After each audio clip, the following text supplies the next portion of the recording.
President Trump saying he's going to decide soon on whether to join Israel's campaign against Iran. The two countries trading attacks again today. Yesterday, Israel's main hospital in the southern part of the country was hit with an Iranian missile. Tel Aviv also hit by missiles, with one falling very, very close to the Tel Aviv Stock Exchange, partially owned, we should mention, by hedge fund manager Bill Ackman. Nir Barkat is Israel's Minister of the Economy and Industry and is with us this morning live from Israel. Good morning to you, sir. We appreciate you joining us so very much. Just speak to us, if you could, about sort of how you see this military escalation taking place. What happens over the next 2 weeks, and what do you think Israel does, almost irrespective of what the U.S. does? Well, first of all, thank you for having me. We have a very clear objective. Iran, the jihadi leadership of Iran, for decades, have built themselves to eliminate Israel off the map. They have focusing on creating nukes. They have a significant amount of ballistic missiles, and they built a proxy strategy around Israel. They funded and trained Hamas, Hezbollah, and regional cells, jihadi cells, that are focusing on terrorizing the state of Israel. And so what Prime Minister Netanyahu has done, he's been really, really focused on eliminating those proxies.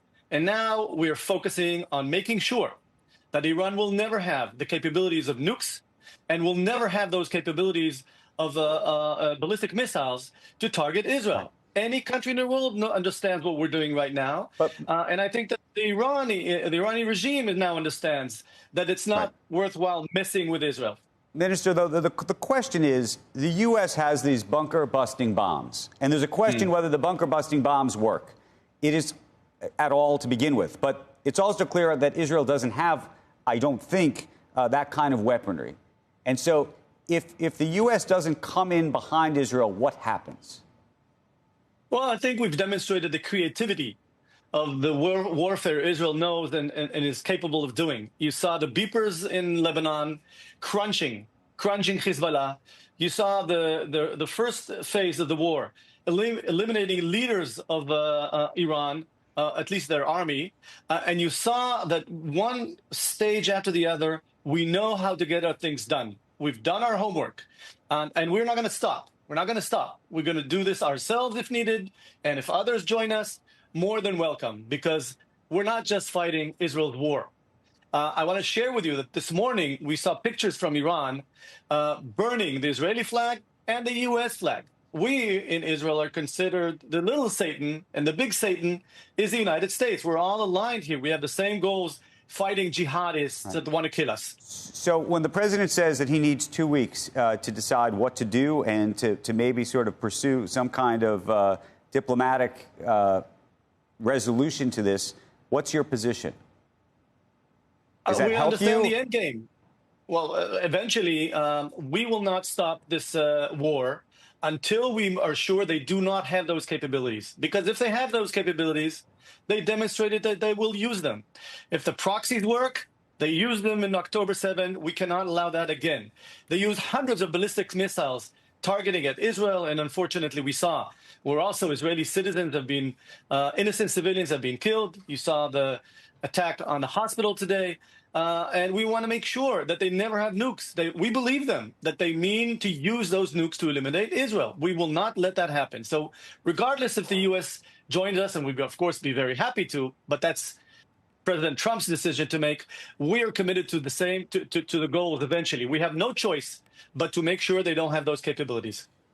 Minister Barkat, does it even make any sense to talk about what the possibilities are for Israel to deal with Fordo if the United States declines to do that? You were a paratrooper. Yep. What would that look like? Would special forces, special forces be dropped nearby? I'm sorry. Hopefully you agree with me that we don't want to let them know our plans. I don't think it's prudent to discuss the plans of how we take them out with you folks, because they also listen to CNBC. We don't want to give them that information. But you're confident that if you'll do it on your own if you have to, and it's not going to be finished until Fordo is I mean, probably everything. They say they've moved. I don't believe them. They say they've moved a lot of stuff out of Fordo. That's that's got to be taken care of to call this a mission accomplished.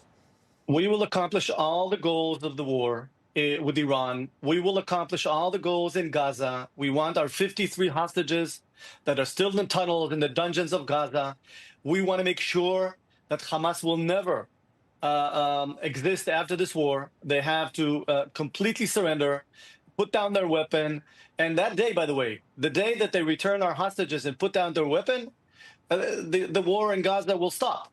And so we are committed, Israel's committed, to make sure that we'll never go back to October 6th. We will make sure that Iran does not have those capabilities to attack Israel or the moderate Arab states in the region. They're also really concerned about the power that Iran had. We want to make sure they don't have those capabilities. Minister, does that effectively mean toppling the regime? Meaning there's sort of two component parts here. There's removing the nuclear capability of this country, and then there's who's running this country and what comes next.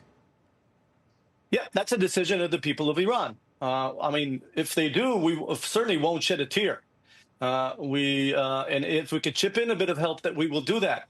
But that's not the goal. That's not the primary goal of our operations in Iran. We will settle for making sure they don't have those capabilities. We'd be happy if indeed something like this will happen. And I want to share with you that as Minister of Economy, I see a huge, huge spike of economic growth for Israel.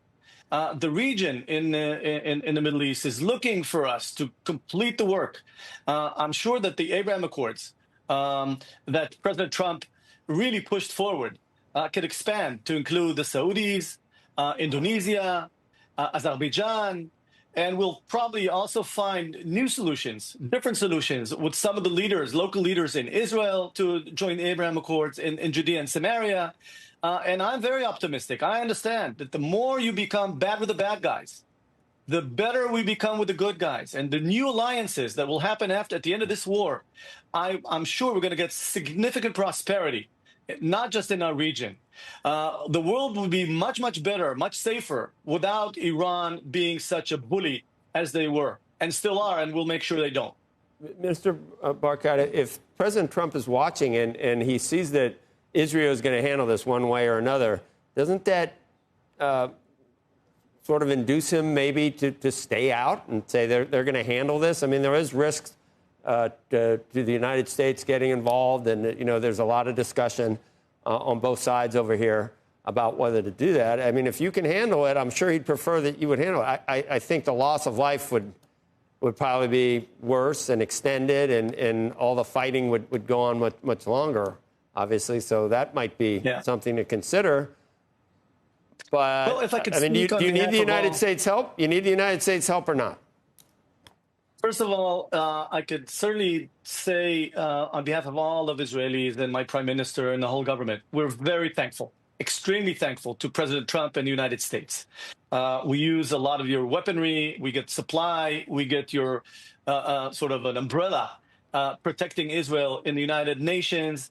And we do not take this for granted. Certainly be happy if the U.S. joins, and it certainly could shorten the time frame of this war. And I think that if I could say, it's in Israel's best interest, but that's not the point. The point is, I'm sure that President Trump will act upon the American interests first, and we respect that. And if he decides to go on, we'd be happy, and we're thankful anyway. What if there's another Iran deal? God help us. Another Iran deal for monitoring, enrichment, all the things that we know, Iran probably didn't comply with it in the past. But, there are negotiations going on. If there were to be a negotiated settlement, would you honor that, or are you still going to take care of your business there with Fordo? Well, if you have to shoot, don't talk. Enough talking. We don't trust them. They're, unfortunately, a regime that is sending their children to commit suicide. They train to kill, and they have no problem lying and trying to smear the time. We understand that. It's not going to work. End of story. We're not going to stop this until we make sure that there's no nukes and there's no missiles aiming at Israel. Enough talk. Minister, interestingly, the Tel Aviv stock market, which we just acknowledged at the top of this interview, had bombs literally landing next to it, yet it has been on a huge run. What do you make of that? Well, I think the world understands that Israel is going to win this war and is winning this war, and the opportunities are huge, and that's why people are investing in our stock exchange. And I have to share with you, as Minister of Economy, I speak to many of my peers around the world. They want our experience. Look at the security side. Everyone around the world, our friends around the world are saying, hey, whatever you use to secure Israel, we want, because it's being tested. Fighting terror, combating terror. Our friends around the world are saying, share with us how to combat terror. And then that innovation also includes classic high-tech, agro-tech, food tech, desert tech, climate change, advanced industries. So the people understand that we're very innovative. And after a war, you see a huge spike of growth. So people are expecting that. And I see the huge opportunity, and we're preparing our infrastructure for economic growth. And that's why you see it in the stock exchange. And then finally, Minister, just a personal question. How do you feel about your own safety and those who are in places like Tel Aviv and other parts of Israel as we read reports and hear about bombs raining down? And how many more bombs and other kind of missiles do you think Iran has and is able to position towards Israel? Well, I'm happy you asked that question. You know, we're all, the majority of us have served in the army and we manage risk, and we all understand that we have no choice. There's only one Jewish state. That's our secret. And in all wars, you see the war in Ukraine, 4 million Ukrainians left Ukraine. And everywhere there's a conflict, you see people leave the region. With Israel, 100,000 people came back to fight. And you see right now, there's a huge line of Israelis that want to come back, and they want to take part of the war. And so it's a question that Israelis answer very quickly. What do you mean? We have no choice. Of course we're here, and we're dealing with our security. We have really good bunkers to protect ourselves. We have good army, and we have good defense, but also now we've demonstrated that we have really good offense. So all in all, we're telling the region, telling the world, don't mess around with Israel. We know how to deal with our challenges. Focus on peace with us, expand the Abraham Accord. But if you come to fight with us, you're going to lose your war.